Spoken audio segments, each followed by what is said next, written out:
어제 우리가 저하고 무형자산 상각에 대해서 같이 봤었었죠. 그죠? 너무 많이 갔다.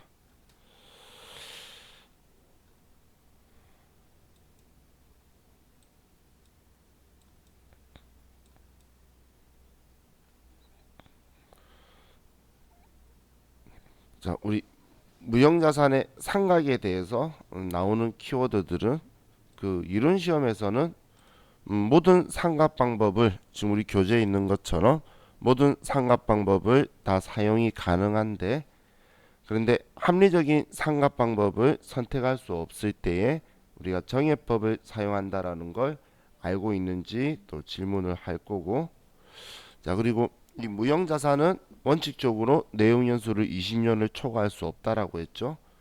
그런데 관계법령이나 계약에 의한다면 20년을 초과할 수 있다는 예외 규정이 있고요. 그리고 무형자산은 원칙적으로 잔존가액은 없는 것으로 한다라고 했어요. 그리고 무형자산을 상각할 때는 우리 회계 처리할 때에 대변에 상각 누계액이라는 우리 그 간접법으로 차감 계정을 달지 않고 우리 대변에 그냥 무형자산 계정 과목을 직접적으로 써서 그냥 금액을 줄여버리는 직접법으로 상각을 한다라고 했어요. 그래서 이 무형자산을 대변에 직접 쓰기 때문에 장부에 적혀 있는 무형자산의 금액은 상각한 후의 금액이 장부에 적혀 있다라고 여러분들이 생각을 하셔야 돼요. 자, 우리 나중에 책 바꾸고 나면 제가 지금 장부 금액이 얼마인데 언제 취득한 거다, 그렇게 이야기를 하면 여러분은 취득한 해마다 상각을 하고 난 후의 금액이 지금 장부 금액이구나라고 생각해야 되는 이유가 직접법으로 상각하기 때문에 그렇게 된다라고 보시면 돼요.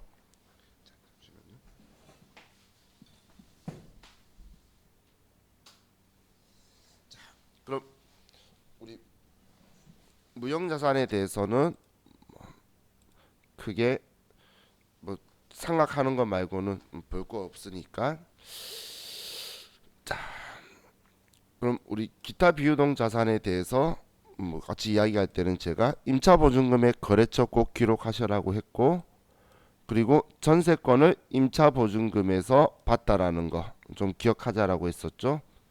그래서 이 부분 정도만 기억하시면 뭐 장기 외상 매출금, 뭐 장기성 받으럼 이런 계정 과목은 쓸 일이 없어요. 나중에 그냥 전부 다 대여금으로 바꿔버릴 거지, 이자 안 받고 그냥 외상으로 내년 말고 내년 이후에 돈 달라 그렇게 말할 회사들이 없기 때문에 이런 계정 과목은 크게 신경 안 쓰셔도 돼요. 자, 그럼 유동부채에 가서 아직 외상 매입금, 지급엄, 미지급금, 선수금 이거에 대해서는 제가 우리 과거에 자산 쪽에서 채권을 이야기하면서 했던 내용들의 그 반대 계정 과목이라서 뭐 거의 다 봤던 거라 제가 좀 빠르게 지나갔었었죠. 자, 그리고 예수금은 한 번만 제가 더 짚고 나간 이유가 지금 예수금을 물어보려는 문제가 아닌데도 그냥 원천징수 했다라는 표현이 적혀 있으면서 예수금이 종종 나와요. 그리고 또 우리가 받으면서도 세금을 징수 당하는 경우도 나오기 때문에 얘는 메인이 아니고 자연스럽게 등장을 하니까 우리가 다른 문제에 껴서 나오니까 구분을 정확하게 해야 되겠죠. 그래서 구분을 뭐 하면 우리가 원천징수를 하면 여기 책에선 떼는 것, 우리가 원천징수를 하면 예수금이라고 하는 거고, 그리고 우리가 원천징수를 당하면 여기 떼인다라고 적혀 있는데 당하면 세금 미리 낸 거다. 그럼 세금 미리 낸 거는 미리 낸 세금이라서 자산이다. 그럼 이렇게 기억을 하시면 될 것 같아요. 자, 그래서 이 두 개 계정 과목이 서로 헷갈리지 말자라고 어제도 이야기했고 제가 자주 이야기할 거예요. 자, 그리고 유동성 장기부채라는 계정 과목을 이야기했는데, 자, 유동성 장기부채는 유동성 유동부채라는 거예요. 그럼 얘는 장기 차입금이라는 비유동 부채가 이제 결산일 기준으로 봤을 때 내년에 만기가 도래하게 되어서 한마디로 보고기간 종료로부터 1년 이내로 만기가 도래하게 되면 이 비유동 부채를 유동 부채로 바꿔주는 걸 우리는 유동성 대체라고 하는 거고, 그럼 장기 차입금의 유동성 대체 계정 과목이 유동성 장기 부채라는 거예요. 그럼 우리가 계정 과목을 자 지금 보면 장기 차입금이라는 계정 과목을 유동성 장기 부채라는 계정 과목으로 이렇게 바꿨죠. 지금 이렇게 바꾸는 작업을 대체라고 하는 거예요. 계정 과목을 기존에 장부에 있던 걸 다른 계정 과목으로 바꾸는 걸 대체라고 하는데, 이렇게 대체하기 위해서는 첫 번째가 바꾸려고 하는 계정 과목을 자기 자리에 반대쪽으로 이렇게 보내는 거예요.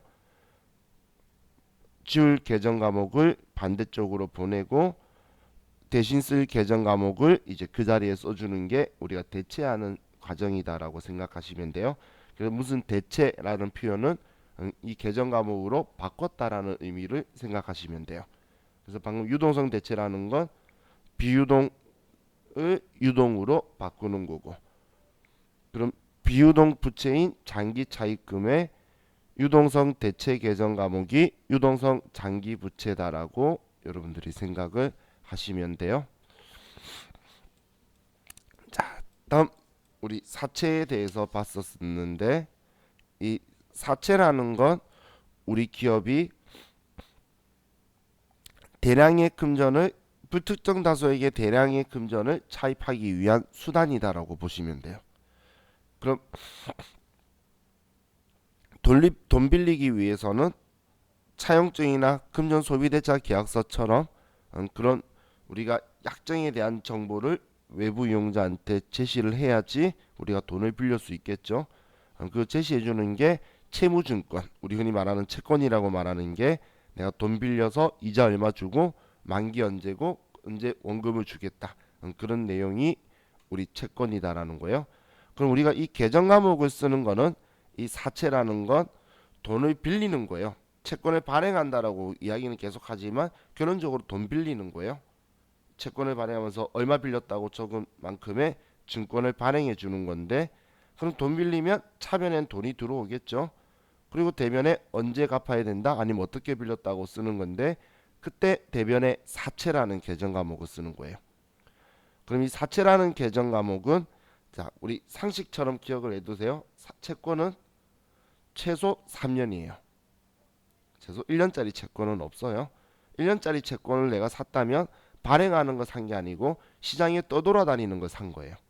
시장에 이미 과거에 발행된 거 누가 1년 보유하고 누가 또 1년 보유하고, 그리고 그걸 내가 산 게 이제 3년이 이내일 수가 있는 거지. 발행하는 건 우리 최소 3년이에요. 국공채는 요즘 무슨 이유인지 3년짜리 못 보죠. 국공채는 요즘 5년짜리 계속 발행하더라고. 5년 6년짜리 발행을 해요. 그런 것처럼 채권은 기간이 최소 발행할 때 3년이다라는 건 비유동 부채이기 때문에 사채는 비유동 부채 쪽에서 지금 보고 있는 거예요. 자, 그럼 이 사채를 우리가 발행했을 때는 상법이 무조건 액면가를 상환하라라고 법적으로 정하고 있기 때문에 우리가 사채를 발행하게 되면 우리는 대변의 사채라고 쓰는데 그 금액을 무조건 액면가를 써야 된다라고 했어요. 어제 제가 무조건 액면가 이런 표현을 처음으로 어제 많이 썼었죠. 뭔가를 발행하면 이유는 틀린데 사채하고 자본금하고 뭔가를 발행하면 무조건 우리는 액면가를 쓰더라라고 좀 저렴하게 생각을 하셔도 좋을 것 같아요. 자, 그럼 사채 발행하면 대변에 사채 액면가를 쓰는데, 자 우리는 이 사채 액면에 적혀 있는 금액을 다 받을 수도 있고 덜 받을 수도 있고 더 많이 받을 수도 있다라는 거예요. 자, 그럼 우리는 사채를 보면 사채 액면에 얼마 빌렸다라고 적혀 있는 금액을 액면 금액이라 그래요. 그럼 채권자는 그 액면에 적혀 있는 금액을 무조건 만기가 되면 받을 수 있고, 이걸 우리는 표시 금액 표시 가액이다라고도 표현을 한다라고 했어요. 자, 그리고 액면 이자율이 그 채권을 가지고 있는 사람한테 발행자가 얼마 이자를 주겠다라고 약정한 금액이고, 상법이 무조건 이 이자를 줄 수밖에 없도록 정하고 있다라는 거예요. 그럼 이 액면 이자율을 우리는 표시 이자율이라고도 많이 표현을 해요. 문제되는 사람이 나이 든 사람이면 표시 이자라고 써요. 그냥 우스갯소리로. 젊은 사람은 액면 이자율이라고 쓰고. 자, 그럼 우리는 액면 이자율은 내가 지급할 수밖에 없는 딱 정해진 이 금액을 줘야 되는데, 시장 이자율은 지금 현재 우리 시장에 형성되어 있는 이자율을 시장 이자율이라고 해요.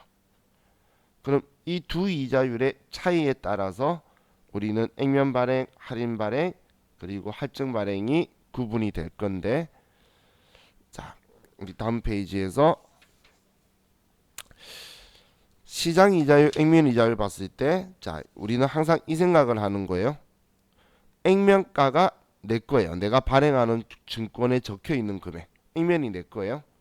그럼 내 거보다 시장이 더 크다면 나는 불리하겠죠. 내가 더 작으니까 액면이 내 거라고 기준을 잡으시면 돼요.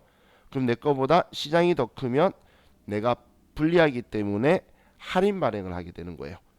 그럼 액면가보다 작은 돈을 받게 되고, 그 차이 나는 금액을 사채 할인 발행 차금이다라고 처리를 할 거라 그랬어요. 그럼 액면 이자율하고 시장 이자율이 일치를 하면 우리는 서로 동등한 입장이기 때문에 액면 발행을 하고, 그럼 우리는 액면 금액과 동일한 금액을 우리가 받을 수 있다라는 거고, 액면 이자율이 우리 회사 거가 시장보다 더 크다면 우리가 유리한 조건이에요. 우리가 유리하면 할증 발행을 한다라는 거고, 그럼 내가 발행한 채권의 액면 금액보다 더 많은 돈을 받고, 액면 금액보다 더 많이 받은 돈을 사채 할증 발행 차금이다라고 한다라고 했어요.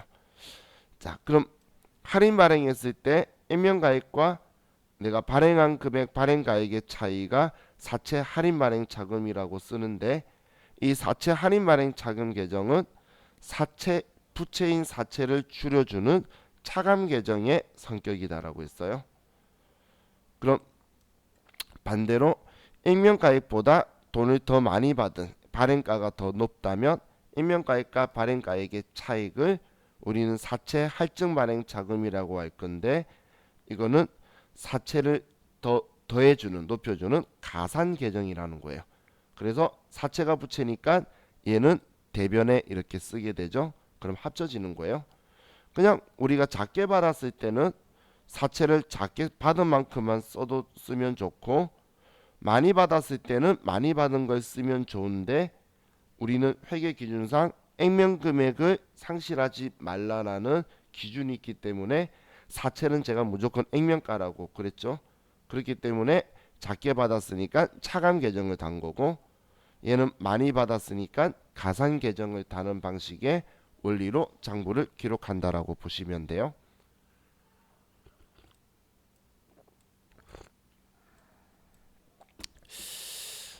자, 그럼 우리 사채는 그 정도까지만 생각을 해두고, 임대보증금 이야기를 했었는데, 임대보증금은 제가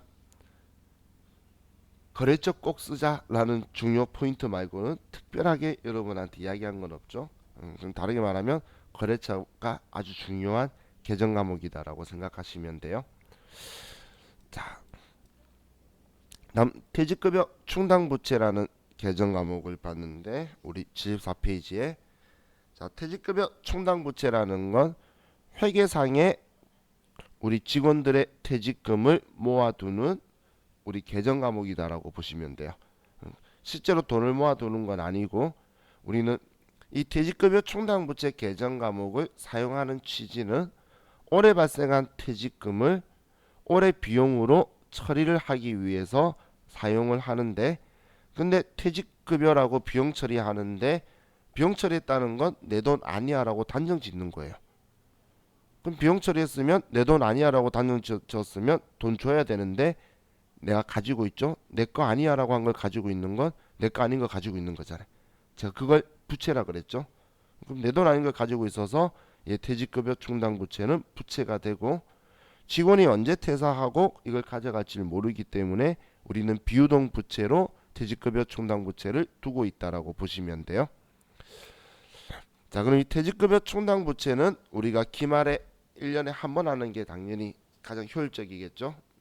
그럼 기말을 기준으로 해서 우리가 퇴직급여 직원의 퇴직금이 증가한 만큼을 설정을 할 건데, 그 설정하는 방법은 일단 퇴직급여 추계액을 먼저 산정을 하고, 그리고 그 추계액에서 우리 장부에 기존에 설정했던 퇴직급여 충당부채, 옛날에 이미 미리 설정했던 퇴직급여 충당부채가 잔액이 있으면 그 금액을 빼고, 그럼 나머지가 퇴직급여 충당부채 추가액이 나오게 되죠. 그럼 그 추가액을 우리는 분기할 때 차변의 퇴직급여 비용 처리하고 올해 발생한 만큼이니까 대변의 퇴직급여 충당부채로 회계 처리를 할 거예요.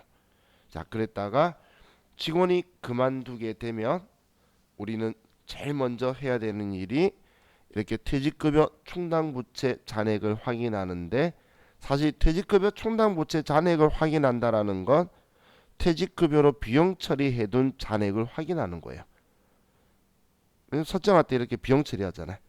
그럼 미리 비용 처리해둔 만큼은 퇴직급여 충당부채를 끌어 쓰는 거고, 근데 만약에 이 퇴직급여 충당부채가 부족하다면 이제 이번에 더 추가로 발생한 거니까 퇴직급여라고 비용 처리하는 거예요. 근데 하나도 없다면 우리는 퇴직급여라고 처리할 수밖에 없겠죠. 그런 방식으로 사용을 해요. 우리 마치가 아니고 거의 똑같이 대손 충당금을 대손 발생했을 때 끌어 쓰는 것처럼 그렇게 생각하시면 돼요. 자, 그럼 퇴직급여 충당부채 개정 과목을 한 후에 지금 우리 교재에는 안 적혀 있는데 퇴직연금 상품에 대해서 이야기를 했었죠. 자, 퇴직연금 상품은 우리는 상품 종류가 두 가지가 있는데 확정급여형과 확정기여형 상품으로 두 가지 상품이 있었어요. 자, 그럼 일단 제가 이걸 먼저 기억하자라고 했죠. 확정급여형은 개정 과목으로 퇴직연금 운용자산이라고 쓰고, 확정기여형은 우린 개정 과목으로 퇴직급여라는 비용 쓴다라고 했어요. 일단 그거는 기본적으로 우리가 인지하고 숙지하고 있어야 돼요. 진짜 단순하게 그 개정 과목 물어보는 문제도 나와요. 그럼 확정급여형이라는 건 운용 주체가 우리 회사이기 때문에 연금 상품에 돈을 납부를 해야 되니까 대변에 돈 내고 차변에 퇴직연금 운용자산이라고 쓸 건데, 그럼 이때 차변에 우리는 그 퇴직연금 운용자산이라고 쓴 거는 자산으로 처리되는 경우도 있고, 퇴직급여 충당부채나 퇴직연금 충당부채 제도를 쓰는 회사들이 있어요. 그런 경우에는 그 개정 과목들의 차감 개정 형식으로 써두는 거예요. 왜냐면 납부했으니까 빚이 늘어나면 안 되겠죠. 지금 이렇게 처리를 하면 부채가 늘어나게 되는데, 이 늘어난 금액만큼 퇴직연금 상품에 돈을 납부했으니까 빚이 생기는 게 말이 안 되겠죠. 그래서 빚을 줄여주는 계정으로 사용을 하게 돼요. 자, 어떻게든 우리가 납부했을 때에 퇴직연금 운용자산이라고 쓰는데, 우리 회사가 운용주체이기 때문에 운용수익이 발생하면 차변에 퇴직연금 운용자산이라고 써뒀던 금액을 더 높여줄 거예요. 운용수익이 발생하면, 확정급여형은 운용주체가 우리 회사이기 때문에 운용수익이 발생하면 우리 회사의 퇴직연금 운용자산을 높여주고, 그리고 반대쪽의 이유로 이자 수익이라는 개정 과목을 쓸 거예요. 그럼 우리는 그 이자 수익이라는 개정 과목은 전산 세무회계에서는 이자 수익이라고 쓰고, 그런데 그 회계사의 시험에서는 퇴직연금 운용수익이라는 개정 과목으로 쓸 거예요. 우리 세법은 개정 과목을 크게 신경을 많이 안 써요. 근데 회계는 무엇 때문인지를 일일이 정확하게 인지하기 위해서 하는 성향이 있기 때문에 우리 그 회계에서는 개정 과목을 좀 많이 따지는데, 근데 세법은 그냥 두리뭉실하게 해도 어차피 이자 수익이나 퇴직연금 운용 수익이나 영업외 수익이라는 거예요. 그거에 끝이다라고 보시면 돼요. 자, 그럼 우리 확정 기여형의 경우에는 운용 주체가 종업원이기 때문에 그냥 납부하고 우리 회사하고 관계를 끊어서 비용 처리하고 끝내는 거예요. 그래서 우리는 퇴직급여라는 개정 과목으로 회계 처리를 하고 끝낸다라고 보시면 돼요. 자, 그럼 우리 그 두 개정 과목을 좀 기억을 하시면 좋겠고, 자 그리고 나서 이제 저와 같이 자본을 또 보러 갔었죠.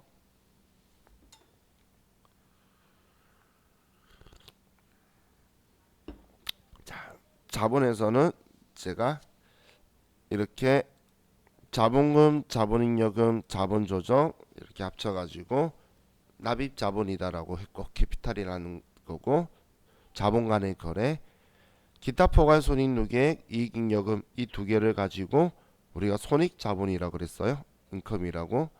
자 그럼 우리는 자본 간의 거래에서 발생한 거하고 우리가 사업을 하면서 발생한 거하고는 서로 구분을 해서 보게 되는데, 제가 방금 납입자본, 손익자본이라고 표현한 건 사실 상법에서 쓰는 표현이에요.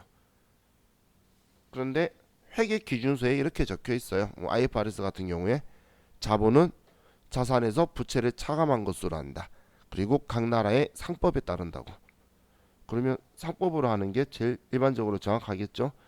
그리고 회계 기준도 자본하고 사채에 대해서는 상법을 그냥 인용을 해요. 상법에서 하는 걸. 거기에서 원하는 요구사항을 그대로 따라가기 때문에 그냥 이렇게 보는 게 조금 더 편하고 나중 가도 똑같은 내용만 계속 나오는 거예요. 자 그럼 대신 얘가 처음 볼 때 재미가 없는 거예요. 자 그럼 자본금이라는 분류는, 이 분류는 계정 과목이 보통주 자본금하고 우성주 자본금이 있다라고 했는데, 보통주 자본금을 우리는 계정 과목으로 그냥 자본금이라고 쓰는 거고, 우선주 자본금은 우선주 자본금이라는 계정 과목을 별도로 쓰고 있어요. 자 그럼 우리가 증자라는 표현을 앞 시간에 봤었는데, 자 증자라는 건 자본금을 증가시키다라는 말의 줄임말이다라고 했죠. 그럼 증자를 하게 되면 우리는 자본금을 증가시킨다라는 말인 건데, 자본금을 증가시키기 위해서는 주식을 발행해야 돼요. 그럼 우리는 증자를 행하다, 주식을 발행하다라고 하면 무조건 대변에 자본금이라고 쓸 거고, 그럼 이 자본금이라는 계정 과목은 무조건 주식수 곱하기 액면가를 쓰는 거예요. 주식수 곱하기 액면가. 자 그럼 어제 제가 사채하고 자본을 했는데, 자 우리 회계에서 액면가 사용하는 계정 과목은 두 개밖에 없어요. 사채하고 자본금. 이 두 계정 과목을 제외하고는 액면가를 쓰는 계정 과목은 없다라고 보시면 돼요. 우리가 공부하는 범위에서는. 그럼 무조건 액면가를 쓰게 될 거고, 그럼 얘는 거꾸로 말하게 되면 제가 무조건이라고 붙인 거는 액면가를 사용하지 않으면 틀렸다라는 이야기예요. 액면가를 쓰지 않으면. 그럼 얘가 발행했을 때는 둘 다 대변으로 갈 건데, 그럼 얘네들을 거꾸로 차변해 오더라도 전부 다 이 계정 과목이 액면가만 써야 되는 계정 과목이다라고 생각하시면 돼요. 얘가 차변에 있던 대변에 있던 이 두 계정 과목은 무조건 액면가만 쓴다. 자 그럼 우리는 주식을 발행해서 액면가와 똑같은 금액을 받으면 우리는 액면 발행이다라고 하고, 자 그럼 우리 자본잉여금이라는 분류하고 자본조정이라는 분류가 있었는데, 자 자본잉여금은 자본 간의 거래에서 잉여금 돈이 남았다는 거니까 자본 간의 거래에서 이익 본 걸 자본잉여금으로 분류하는 거예요. 그럼 어제 자본잉여금으로 분류한 계정 과목이 3개가 있었는데, 주식 발행 초과금, 감자 차익, 자기 주식 처분이익, 이렇게 3가지가 있었었죠. 그럼 이 주식 발행 초과금이라는 거는 우리가 주식을 발행했을 때 대변의 액면가를 쓰는데, 그 발행했던 주식의 액면가보다 더 돈을 많이 받아서 초과한 부분, 그 금액을 우리는 주식 발행 초과금이라고 하고, 이게 자본잉여금으로 분류가 될 거예요. 또 감자라는 걸 봤었는데, 감자라는 건 자본금을 감소시키다라는 말의 줄임말이고, 우린 자본금을 감소시키기 위해서는 감자의 키워드는 소각이에요. 그 문제에 소각이 있다라면 우리는 감자를 하고 있구나라고 여러분들이 포인트를 잡아서, 그럼 차변에 자본금 무조건 액면가를 쓰는데, 주식을 없애려면은 주식을 우리가 시장에서 사와서 없애야 되겠죠. 그럼 우리는 사오기 위해서 돈을 주는데, 없애는 액면가보다 우리가 더 작은 돈을 들여서 이 주식을 사왔다면 그 차이 나는 금액을 우리는 감자 차익이다라고 한다라는 거예요. 그럼 이 감자 차익도 자본 간의 거래에서 이익을 본 거니까 우리는 자본잉여금으로 분류를 하는 거고, 자, 지금 우리 책에는 안 적혀 있는데 자기 주식을 이야기를 했었었죠. 자기 주식은 유가증권 중에 과거에 우리 회사가 발행한 주식을 우리가 보유하게 되면 자기 주식이라는 계정 과목을 쓰는데, 이 자기 주식은 장부 금액 쓰는 거예요. 일반 유가증권하고 분계 형태는 똑같아요. 사오면 사온 금액이지 액면가에 영향 안 받고, 팔면 장부에 있는 거 지우게 되는데, 자기 주식을 처분했을 때에 장부 가액보다 더 많은 돈을 받게 되면 그걸 우리는 자기 주식 처분 이익이다라고 하고, 하지만 우리 회계에서는 자기 주식을 자본으로 분류하기 때문에 우리는 자기 주식 처분 이익은 자본으로 분류할 수밖에 없고 자본 거래로 볼 수밖에 없어서 자본잉여금으로 분류하고 있다라고 보시면 돼요. 자, 그럼 자본 조정은 바로 위에 자본금과 자본잉여금으로 분류할 수 없는 계정 과목들을 모아두는 분류인데, 자, 그럼 이 자본 조정에는 주식을 발행하면서 액면가보다 돈 작게 받은 주식 할인 발행 차금이나, 아니면 감자를 하면서 액면가보다 돈을 더 많이 주게 된 부분, 그 부분을 감자차손이라는 이 계정 과목이나, 아니면 또 여기도 안 적혔죠. 우리가 보유 중인 자기 주식을 처분하고 그럼 자기 주식의 장부 금액보다 작은 금액을 받았을 때에 사용하는 자기 주식 처분 손실이나, 방금 제가 말한 세 개는 자본잉여금의 반대처럼 보이는 거지만 이것 말고도 우리는 신주 청약 증거금이라든지 배당건설 이자라든지 미교부 주식 배당금이라든지 이런 형식으로 우리는 자본 조정의 계정 과목은 무수히 많다라고 했어요. 자, 그럼 우리는 납입 자본을 보고 나서 이제 손익 자본을 봤었는데, 자, 기타 포괄 손익 누계액은 미실현 보유 손익을 가지고 있는 거예요. 미실현 보유 손익은 실제로 일어난 게 아니기 때문에 손익 계산서에 들어가기 전에 우리가 임시적으로 모아두고 있다라고 보시면 돼요. 실현되기 전까지.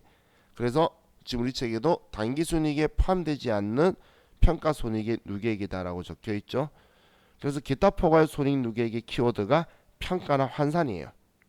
지금 계정 과목 보면 매도 가는 증권 평가손익, 평가자 있죠. 해외사업 환산손익, 환산이란 글자가 있죠.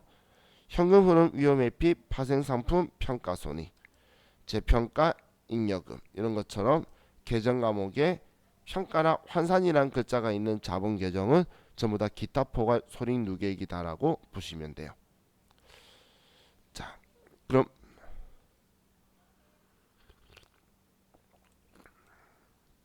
이제 이익잉여금이라는 걸 봤는데, 이익잉여금에서 여기 바로 이익준비금 적은데 제가 이걸 법정적립금이라고 그랬어요. 자, 그 법정적립금은 상법 규정에 의한 상법에서 정하고 있는 우리 적립금인데, 그 계정 과목이 이익준비금이라는 계정 과목이고, 이 이익준비금은 우리는 자본금의 2분의 1에 도달할 때까지 금전 배당의 10분의 1 이상을 최소 적립하라라는 상법의 규정이 있는 거예요. 그래서 현금 배당을 하게 되면, 예를 들어 현금 배당 1000만원을 하게 되면 우리는 추가로 최소 10%인 100만원을 이익준비금으로 적립해야 된다는 거예요. 근데 기타 법정 적립금은 기타 법령이라 적혀 있는데 조세특례제한법이나 다른 법에 의해서 우리가 적립하도록 뭐 이제 지정하고 있는 것들 있죠. 그런 걸 이야기하는 거고, 임의적립금이라는 건 우리 회사가 주주총회를 하면서 주주들의 우리 그 희망이라든지 요구라든지 아니면 우리 그 대표이사의 경영적 전략으로 우리는 이렇게 이걸 위해 돈 모아둡시다라고 결의해서 임의적으로 하는 거예요. 그래서 예를 들면 어제 제가 우리가 사업을 확장하려고 그러면 전부 다 배당하면 돈이 법인이 돈이 없겠죠. 그래서 전부 다 배당하지 말고 이 돈은 적립 모아둡시다라고 하는 그런 개정 과목이기 때문에 그럼 뭐 사업 확장 적립금이다. 빚 갚으려면 감채 적립금이다. 이런 형식의 개정 과목들이고 이건 임의적으로 상황을 만들어야 되는 거기 때문에 여러분은 우리 그 시험 문제는 만약에 나온다면 개정 과목을 대놓고 말해줄 거예요. 그러면 그 개정 과목 대놓고 말해줄 거기 때문에 뭐 크게 어렵게 생각하실 필요가 없어요.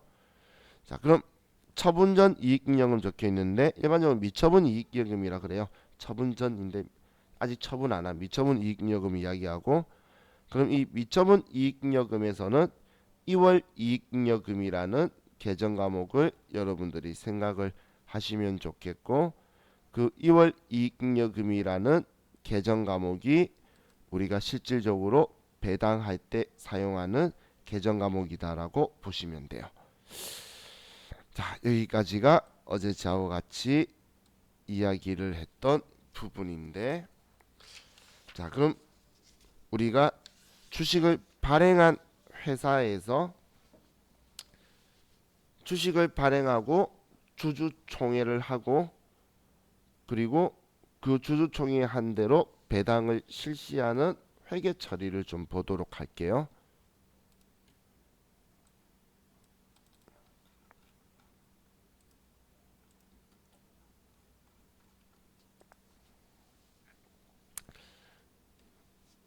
자, 우리 회사가 먼저 지금 이제 얘를 가지고 바로 좀 봅시다.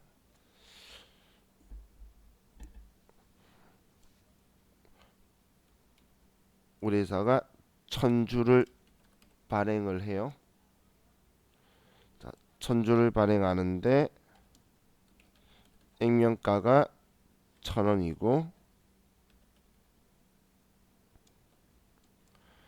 발행가가 시가가 발행하는 가격이 1200원이에요. 자, 그런데 이번에 발행하면서 우리가 발행 재비용이 수수료 등이 10만원 우리가 현금으로 지급했다고 볼게요.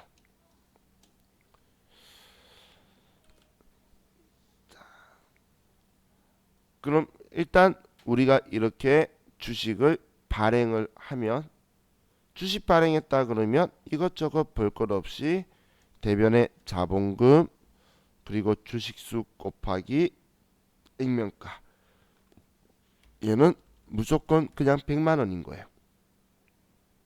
도도돌도 볼 필요 없이. 자, 그리고 차변에 돈을 받는데 내가 현금으로 나는 이 금액에 발행했으니까 120만원이 나오게 되겠죠.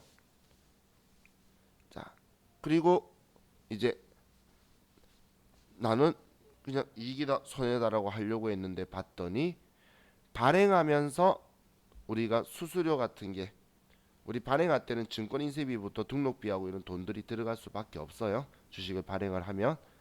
그럼 이 발행 재비용이 10만원 들어갔으면 얘는 별도의 비용이 아니고 우리는 주식 발행하면서 손해본 돈으로 볼 거예요.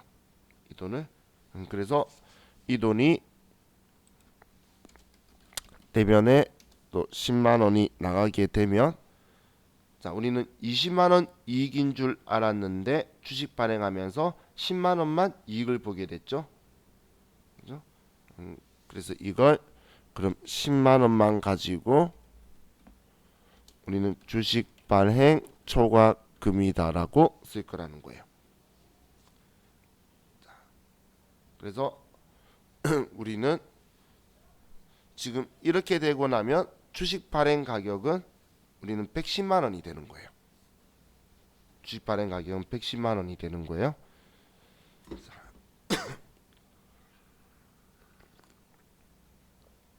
이런 식으로 증자를 했었는데, 자, 우리 회사가 주주총회를 해요. 주주총회 하는 날을 뭐라고 하냐면 결의일이라고 해요.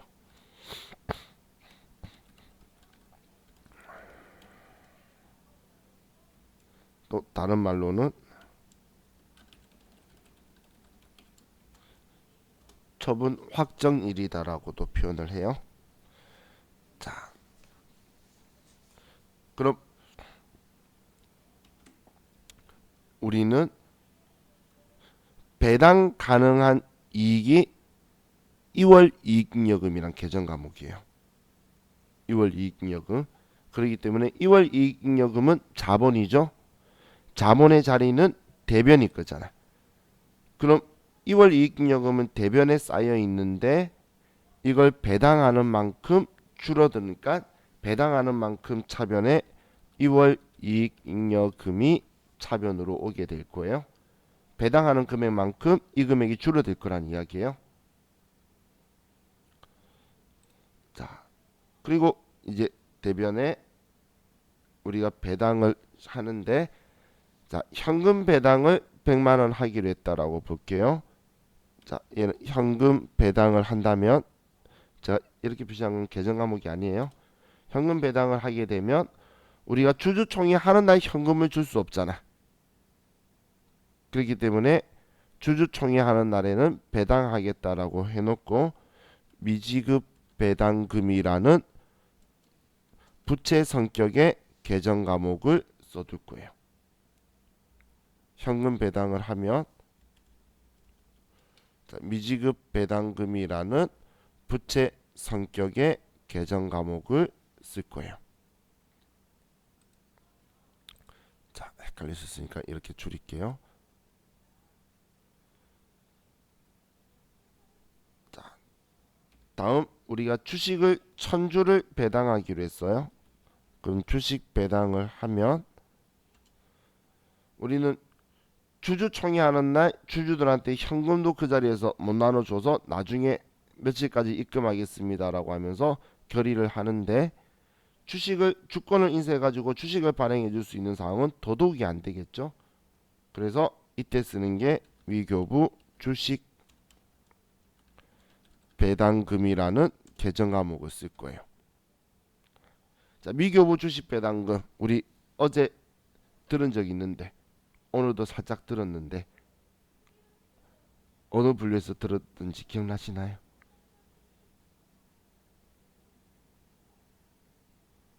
우리 자본 조정 이야기하면서 수많은 계정 과목이 있고, 제가 어제 내일 쓸 거예요 라고 했더니 얘가 자본 조정으로 분류되는 거예요. 지금 얘는 이렇게 잡아야 되겠다.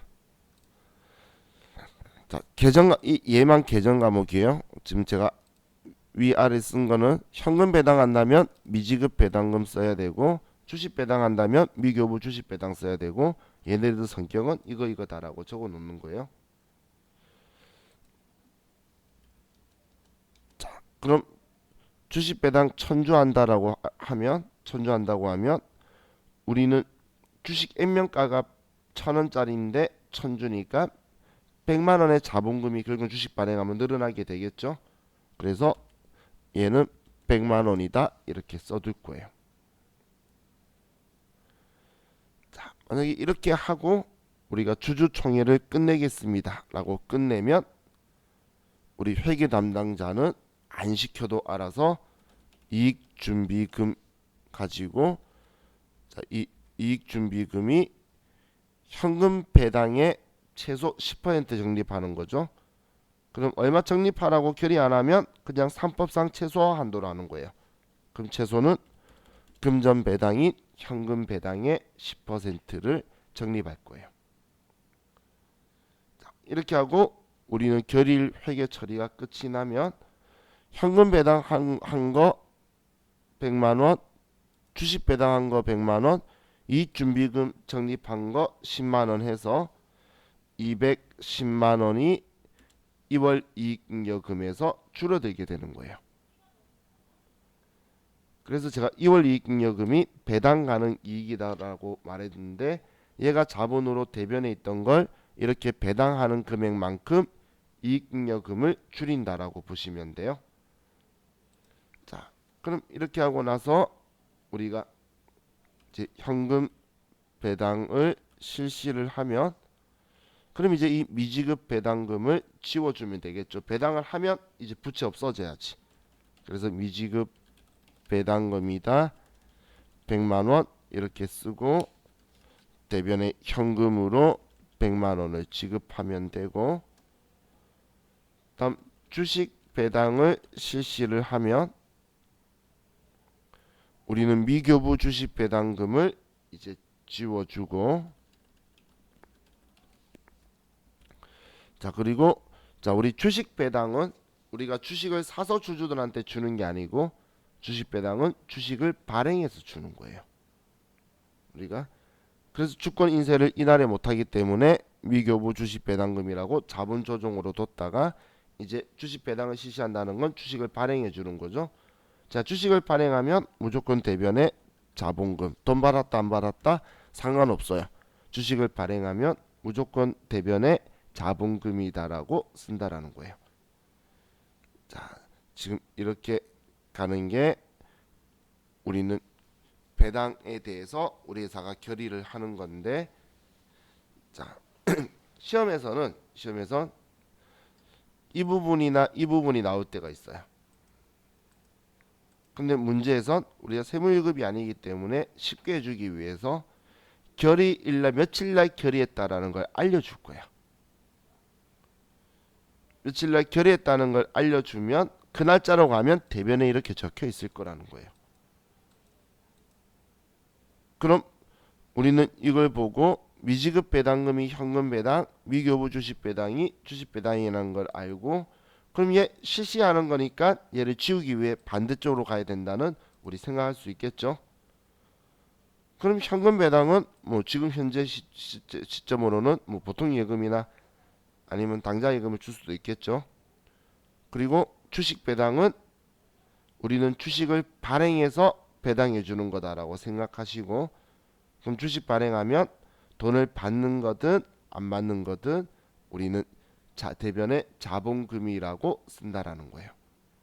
자, 그래서 이걸 여러분들이 기억을 좀 해주시면 좋을 것 같아요. 이날 회계 처리는 TAT 2급에는 간혹 등장을 하는데 그 외 나머지 시험에서는 주로 이 시점들이 나와요. 근데 이걸 생각하는 것, 이 계정 과목 생각하는 건 엄청 쉬워요. 생각이 안 날 수 있잖아.